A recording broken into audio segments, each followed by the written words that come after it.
My friend Dr. Tracy is back on the podcast to talk about her new book.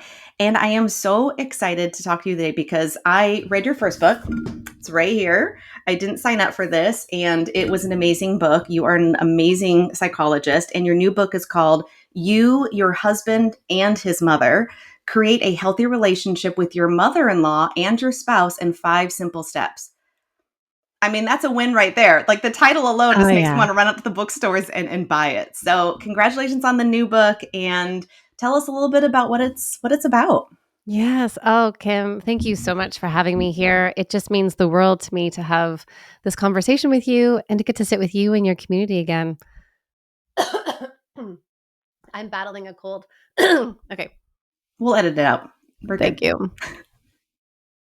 When I think about the last near 20 years of working with couples, whether it's individuals coming for relationship problems or the research that I did in my PhD or just the couples in my therapy room, the common theme for everybody is we want to be able to solve our problems and be on the same team. And one of the greatest desires is really around having healthy, extended family relationships.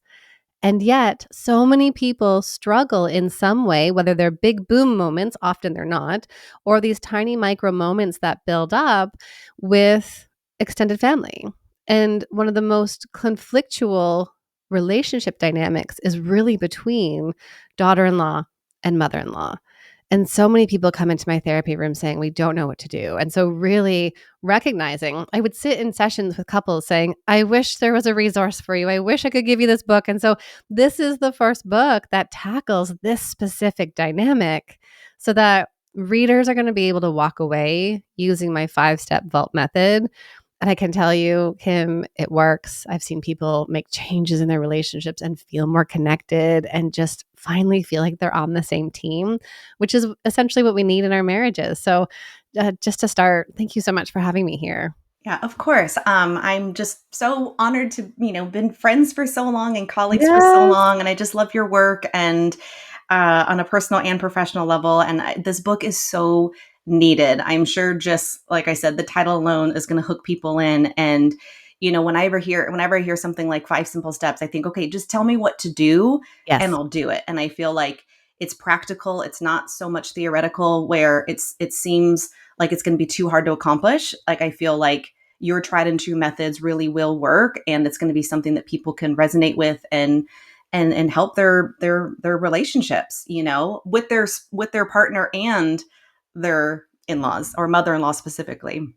And this really is this book about identifying and having awareness about who you're dealing with, what you bring in yourself, because and everybody who works with me knows I do this. I come in with lots of empathy and compassion, but if you're sitting across from me, I'm going to also hold you accountable.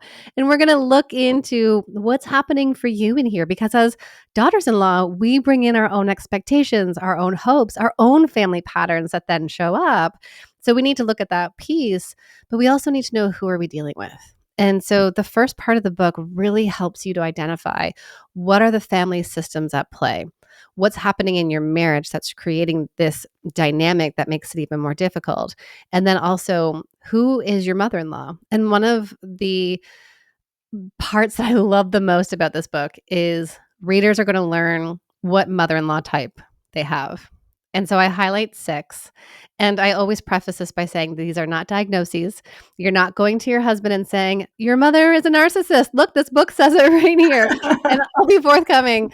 I don't label any mothers in law as a narcissist because this is not a diagnostic tool. But instead, we're looking at groups of behavior. Because once we can start to see a group of behavior as something, then we know how can we respond to that? Where do we have agency and choice to then show up with that person? And so one of those types is the martyr mother-in-law. And many people will say, yep, this is my mother-in-law. And this is where your mother-in-law engages in this pattern of endlessly giving, but there's guilt attached to it. And so she'll say things like, after all I've done for you, or she'll agree to say yes to looking after the kids repeatedly and then go to her friends and say, I'm so tired all the time. They always ask me to look after the kids. Or if you're not giving her what she wants and she's upset about it, she'll layer on the guilt. And so then for you as a daughter-in-law, and then also in your marriage, you recognizing who this person is, that insight right there is going to help you then move into the steps, move into those 5 steps to help you then build that solid team. And it's not, I think this is so important too, Kim, because what so many people do is they enter these conversations with their partners and they say, you need to set a boundary with, you need to tell your mother that. And oftentimes we get our backs up at that. And so the method is not about going in and saying, I don't want to have dinner with your mother every Sunday night. If that's what the boundary is and you get there through step 4, where I outline limits and boundaries, then we'll get there. But we have to first identify what's important to you and your partner about family. What's really important about this? What does it look like to say family matters to us, but then to come down onto ground level from 35,000 feet in the air and say, okay, when we're having a new baby, who's in the delivery room with us? Who are we calling to visit? How long are those visits going to be? Yeah. I'm nodding because I had a whole nother question I was ready to ask you next, and then you mentioned the birth, and I was like, oh yeah, we had issues with that too. I was thinking just holidays and which house do you go to and which in-laws do you visit that year, and or who's invited maybe and who's not because they cause too much conflict, and setting those boundaries. But I remember that happening with our birth, and more with my parents because they lived nearby, and my husband's parents live on the other side of the country, so they were not there for the birth per se. But I remember my husband having an issue with my mom and dad being there during my labor, and they weren't in the room during the delivery. I ended up having a C-section anyway, and they weren't allowed, but thank goodness, because they may have become an issue. So I think, like you said, setting some of those boundaries ahead of time are important. And I remember my daughter's first Christmas kind of caught us blindsided because my husband grew up in a home where he was very neglected by his mom. She was a single mom. His dad had left by that time. And so there was a lot of trauma that already had been built in the family.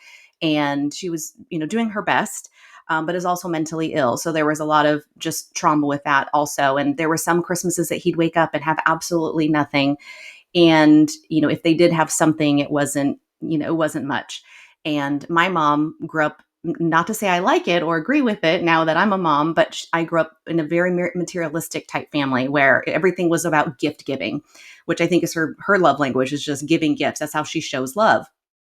So I understood that. But our daughter's first Christmas, and again, she was about 4 months old. But they were excited. They were grandparents and they had a Mm-hmm. granddaughter to buy for. And I remember her coming over to our house. It was like Christmas Eve, I believe, or even early Christmas morning. And she had like 50 presents. I'm probably exaggerating, but maybe not. 50 presents for my 4-month-old daughter. Just tons of like Fisher Price toys and all the things. And my husband just blew up and it ruined our entire Christmas. And he got so angry at her. He got angry at me. And then I felt in the middle of, who do I choose right now between, and we're newly married, like between my mom and, because she's my Mm-hmm. mom, she's my blood relative. She gave birth to me and gave me life, or my husband, who I'm now married to and feel a sense of, I guess, responsibility to as well. So what do you suggest, when it comes to that? I think preparing, if you know ahead of time, but I was just completely blindsided. I didn't even know it was coming until it came. So if one of your couples is in that type of, I guess, conundrum between, their parent and their spouse, what do you suggest in that type of situation, and how to diffuse it and handle it so both sides aren't mad at you or mad at each other? I That's a just hard really one, I appreciate. know. Oh my goodness. But Kim, I know that so many people can connect to that story. And I just want to root that in a dynamic where you turn to the right and there's your wife or your partner, in your situation, your husband and your child. And that's your chosen family. And then you turn to the left and here's this person who knows you inside and out, who knows all of the things, who you have these your own patterns with. And I also say to people, a lot of people have come to me saying, "Well, what if it's my mom?" I say, "Great, this is get the book. It's still for you. That's okay." Right? But so here you are, you've got this bind. And the question is almost, who am I going to be loyal to? But here's what I tell people. And I know that I think women can often hear this easier because women do tend to be setting boundaries with family for much longer than what men have been doing. And in fact, couples do tend to show up after the first baby is born because now they're being asked to set boundaries for the first time in their relationship with their mom. And so, what I say to people is your job is not to abandon your family. Your job first is to choose your chosen family and to prioritize the wellness and the health and the emotions of that person, and then to invite the extended family in. And that's really why, in step one of the method, you're going to identify what really matters to you because you have to do that as a couple first before you can then say, well, how are we going to be setting this boundary? And I had worked through this recently with a client asking about we have these two set of grandparents who come in with different ways of showing up. And I want to be fair. We want the kids to love them equally. And how do we keep everybody happy? And the reality is, okay, hang on. We don't get to control if other people are happy. We don't get to control if grandma is upset or if she's disappointed or. But we then choose from our place of values, which is what's important to my partner and also for how we want to show up in the family. And so when I think about gift giving, it's you can make request after request. And I've done this work also with a client where she would say to her partner, please tell your mom not to bring gifts. Like the kids are flooded with all this stuff. We don't need more stuff. When she brings it in, then I have to deal with it and sort it out. And I'm exhausted, please.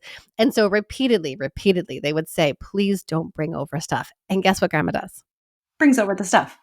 Because grandma has her own expectation, right? And your parents, your mom showed up with that expectation where both of you, so oftentimes, and maybe you guys did, but oftentimes new parents, and hey, we struggled with understanding what our expectations were as new parents too, even as a couples therapist. And you know that because you've read my first book, but it's what do we desire? What's important to us about gift giving? What does that look like? What does it mean to support family? What does it mean to have family over? How do we signal a visit is done? What do we do around holidays? What about religion? I've got all of these questions in step 2 of the method, just because I know if we don't know the questions to ask, then we're not going to know what to ask. And that is where couples get stuck, because then your mom or your parents, your in-law comes in with their expectations. They want to shower with gifts and love. Or for some people, I often hear it's all of the visits. Grandma wants more pictures. So she's texting daughter-in-law, send me more pictures. I want to see baby. And then she's knocking at the door. I'm here to visit. And you're like, it's nap time. My breasts are out. I'm trying to feed, like I'm pumping. Like, what am I supposed to do? Open the door? And so it is really just this conversation of how do we talk about expectations? And then how do we communicate that with love and compassion and also reassurance to this other generation who is doing things differently than we are? And that, Kim, I think is like where we're feeling this tension, because women today are saying, I no longer want to carry the mental load. I want to do this differently. We're parenting differently. We're navigating work differently. And then if we're doing it differently than my husband's mother, and if she's feeling insecure in her role and her stuff is showing up, then we're going to get into more conflict. Right. Right. And, you know, just to share one quick note before we move on, as I have another story that I think a lot of people can relate to when it comes to my mother-in-law, my husband's mom, regarding the gift giving and the Christmas and setting boundaries. So I think like a couple of years later, I finally it was causing so much strife between our marriage that I finally, a couple of years later, just said, okay, I'm setting a limit. I'm setting a boundary. We're going to do this, you know, which is very hard to do with my mom. But I did it. And I said, okay, you know, just a few gifts this year, please. Like just, you know, they don't need that much, like just a few things. I had bought a few things. She was going to bring over hopefully a few things, and they would have been great. She was so offended by me setting a boundary with her.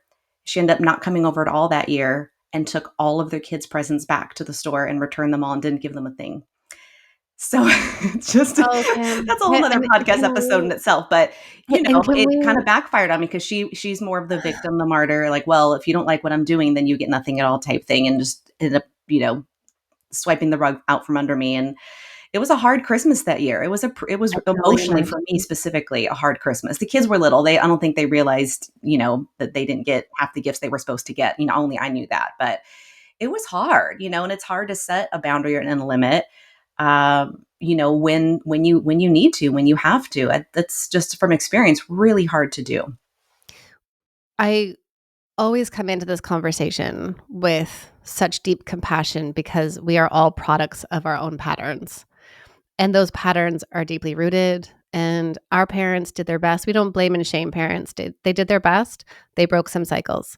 And then here we are breaking more. And when we look at families, there's this theme to look at how control or rigidity, doing it my way, shows up. And it's really hard. And I hear this repeatedly. So I know this experience. It's really hard then because you, then, as the adult child, it's like whiplash. And you're trying to protect your family. And I really appreciate you sharing that experience from your perspective, Kim, because I know a lot of people will say, "Oh, that's what my mother-in-law did to my husband and us." And it is so painful when you're trying to keep people as part of your circle and to keep them in, and then they're coming in with their old patterns saying, "No, this is how we do it. You don't get to tell me, right? You don't get Mhm. to tell me how to do Christmas. I'll show you."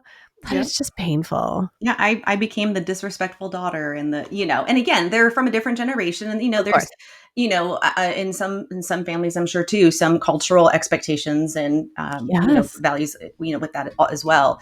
Um but I know you talk a lot in your book, and I'm going to shift a little bit to actual my mother-in-law experience, and again that we can relate to, and then you can give us your expert advice, based on the things you wrote in your book. But a few things that stood out to me is that you talk about in the book about how trauma comes into play when it comes to the mother-in-law daughter-in-law relationship, and also you know just well, let me start with this.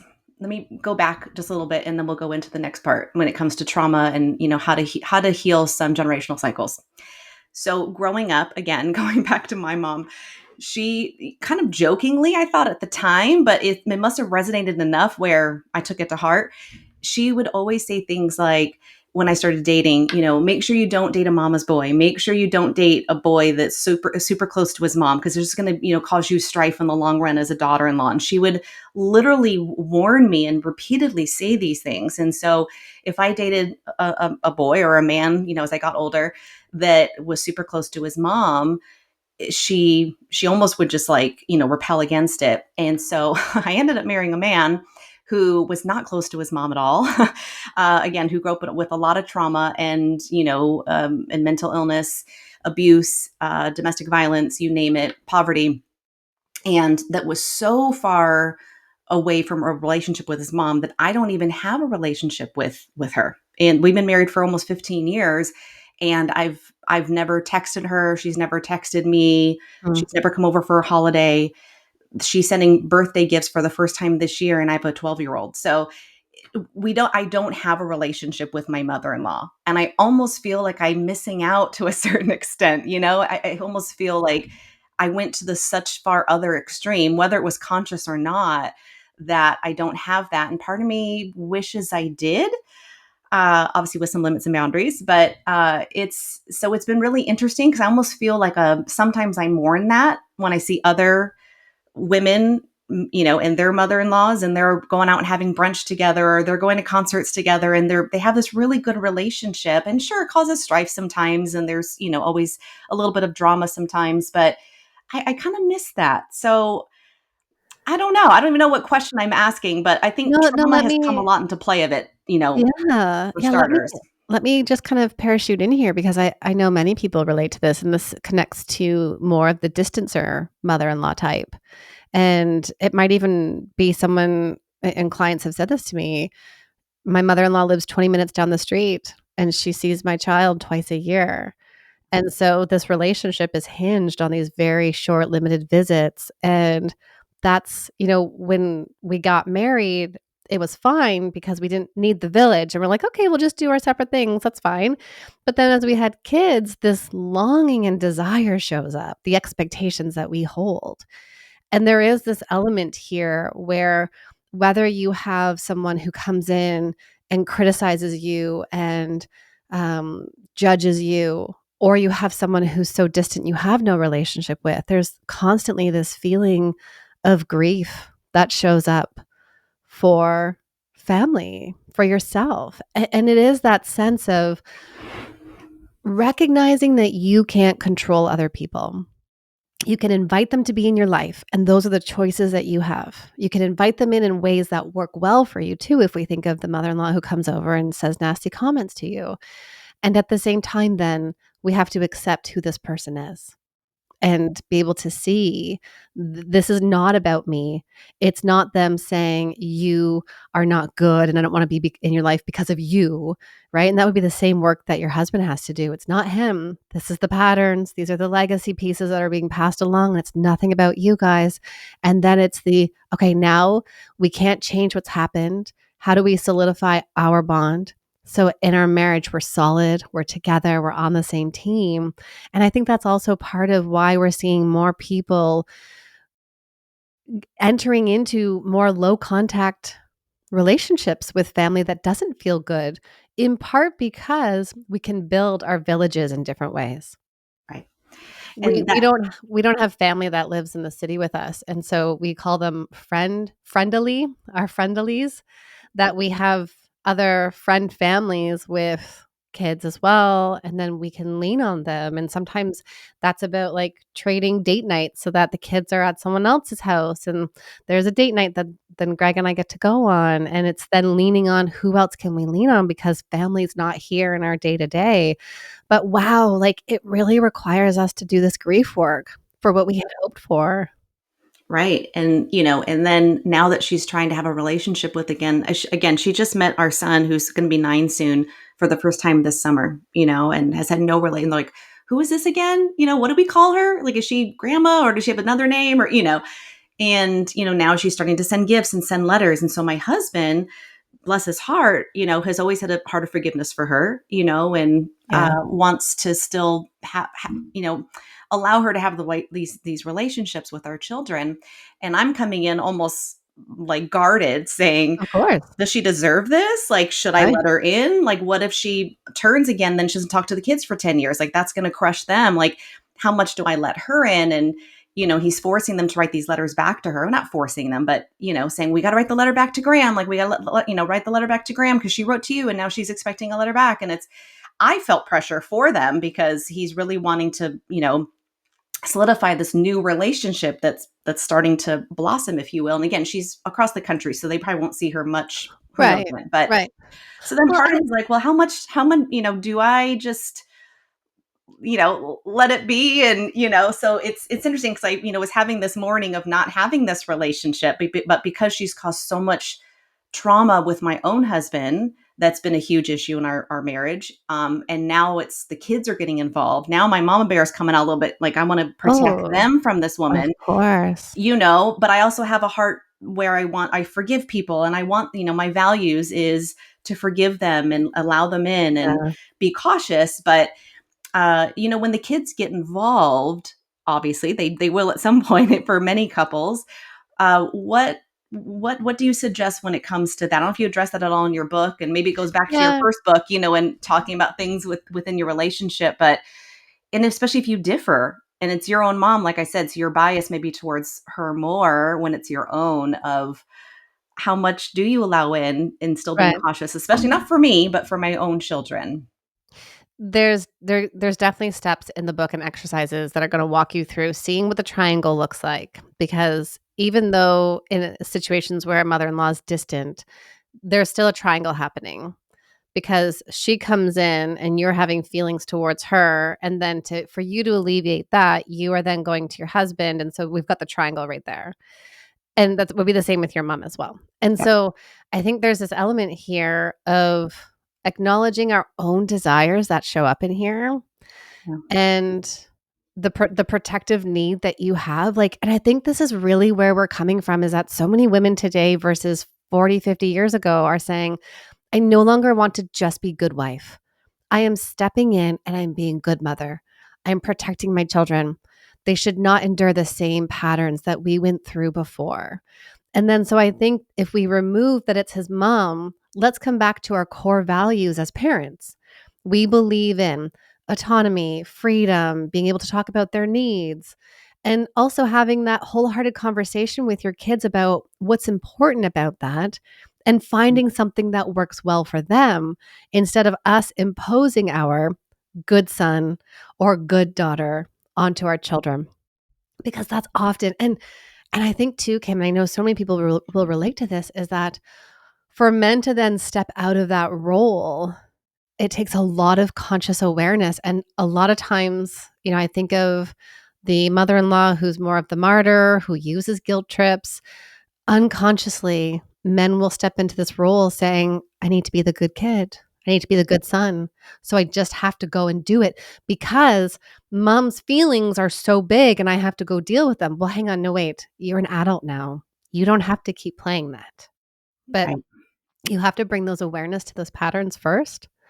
And in the book, I do it in such a way that's not blaming or shaming.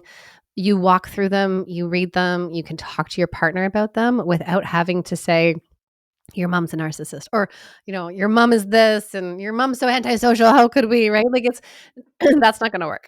Yeah. Well, I do think, and one thing that actually literally stopped me in my tracks when I was reading your book was, and I'll quote this because you say, we repeat what we don't repair.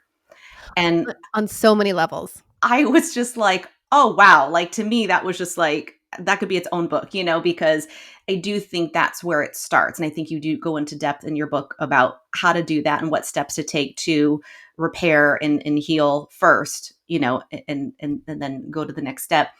Uh, which again, I just thought was brilliant. But, and you also, and you prefaced this a few seconds ago where you talk about, and one thing I really love about the book is that you give like literally verbatim, like steps on how to communicate, like prompts on what to say, that negates defensiveness, criticism, contempt, stonewalling, etc. Maybe even gaslighting. I don't know if you highlight that specifically, but I know that comes up a lot. Mhm. Is It's gaslighting in these there. days? It's such a hot topic when it comes to couples and relationships. But you literally give these like literally communication prompts on say this instead of this, or and I love that. I love that practicality, like I said, because sometimes you feel like I'm trying. Like sometimes my husband will accuse me of being defensive, and I'm just saying, well, I'm just trying to let you understand where I was coming from. And he's like, well, you're still Yeah. being defensive. And I'm like, but I just want to explain it to you. Like, I just want you to understand, like, listen to me, like value what I'm saying. But sometimes he just doesn't want to hear it because all he hears is defensiveness, defensiveness, defensiveness. So I'm going Right. to try some of your prompts first of all. But what do you suggest if a couple or is in a relationship where they're kind of having that spiral where it's you against me versus we, which I know you also talk about in your book, but how to negate some of those things that are toxic to their Mm. relationship, whether it's with regards to their mother-in-law or not, but specifically in your new book. I know you talk about it a lot, but what would you suggest to a couple that's kind of in that that spiral, I guess, an infinity loop? You call it the infinity loop. What would Yeah. you suggest? And if we are in that battling back and forth of finding who's the bad guy, of defensiveness, of stonewalling, we are not going to solve the problem.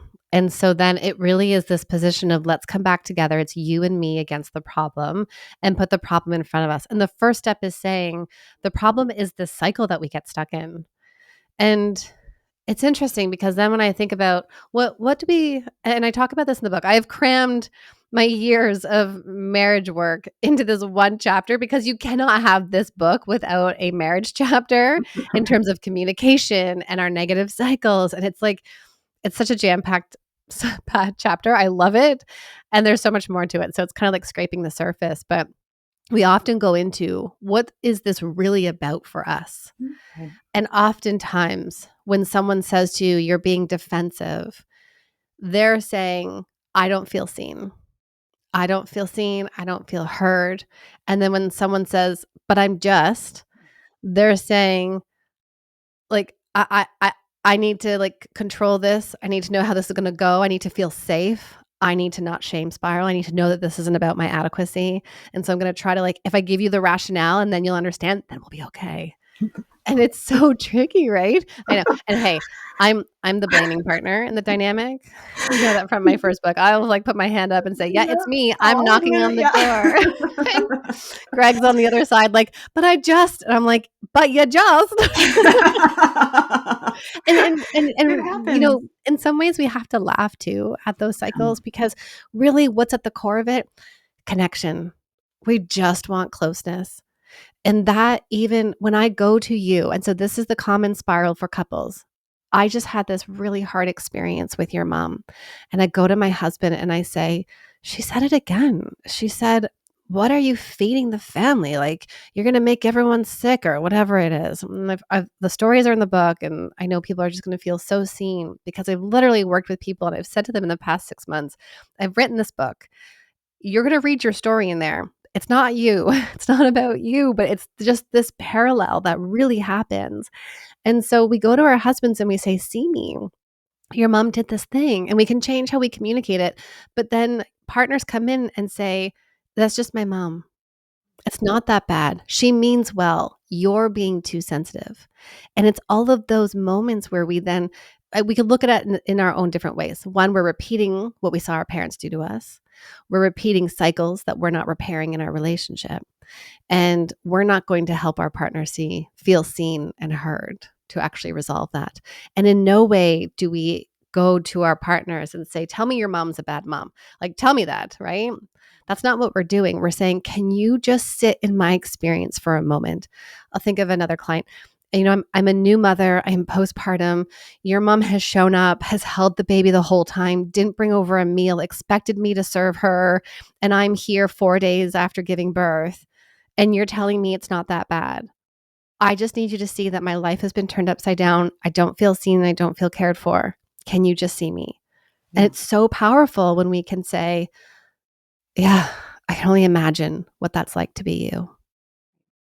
Those are great examples, and I feel like I do even hear those sometimes with the families I work with, Yes. when extended family, because a lot of times now I feel like extended family lives with the family itself, Yes. they're actually living in the home and maybe taking the kids to school or packing lunches, and they're always there, and oftentimes have their own opinions or the way that you should be doing things. And I feel like that comes up a lot, even in the work that I do. So I think the examples you share in the book about those types of relationships, I think a lot of people will obviously relate to. And I love that you have solutions to how to help those too and how to navigate those. That being said, what do you want your readers to leave with? What type of inspiration or hope about the relationship they have with their mother-in-law specifically, and their partner as they're navigating this triangle relationship? What inspiration do you want to leave with them? That you have so much agency and choice in here, and you will feel even more empowered when you and your partner can be on the same page. And the same page is not about saying, tell your mom that she can't do XYZ. Those are requests, those are not boundaries. You're going to learn how to do the boundary piece in the book. But when you see what you can change and what you have control over, that's when everything can start to change. That's when you start to feel more safe and secure with your partner. And that coming back to, and we had said this earlier, but one of the foundational things you and your partner can practice doing is repairing. If you've missed each other, if you've had a hard conversation about family members in some way, go back and take accountability for where you misstepped. Go back and own that piece. And that really is about choosing your partner and protecting your marriage. I love that. Well, I see the book behind you. I know. It's beautiful. I love the Thank cover. you. It's so inviting. And again, the content is just chock full of your um, just experiences, client testimonies, just solutions. I absolutely love it. And I hope everyone buys a copy. Remind us when it comes out and where we Yes. can buy it. Absolutely. So it comes out November 4th. You can buy it in all formats. I narrate it. Everywhere you buy books is available. I always say support the independent bookshops. Those are always so important. I love my local independent bookshop. And the other thing I'm encouraging people is to actually leave this book out on your coffee table and start conversations with people. And if your mother-in-law sees it, you say, yes, because look, our relationship is so important that we're learning skills and tools to have a solid marriage so we can have a solid relationship with you. But really, this is all about conversations with people and having dialogues about how we're changing the narrative for daughters-in-law and also for marriages and families. And you can find all of that on my website, drtracyd.com. Perfect. And I will make sure that your website and your Instagram handle and even the website to order the book is on the podcast notes. And I've said this before to you, Tracy. I'll say it again. I wish you were my therapist. I'm sure you were just beloved by your clients because you are just so have so much wisdom and you're so insightful and you're so good at what you do. And you've really honed in on just being such a expert in this area of couples and relationships and couples counseling. And I'm always so impressed by you and your knowledge. So again, I hope everyone buys this book, and I can't wait to read it more in myself in more detail, and maybe even leave it on my coffee table as well. Thank you for being here. Oh, thank you, Kim.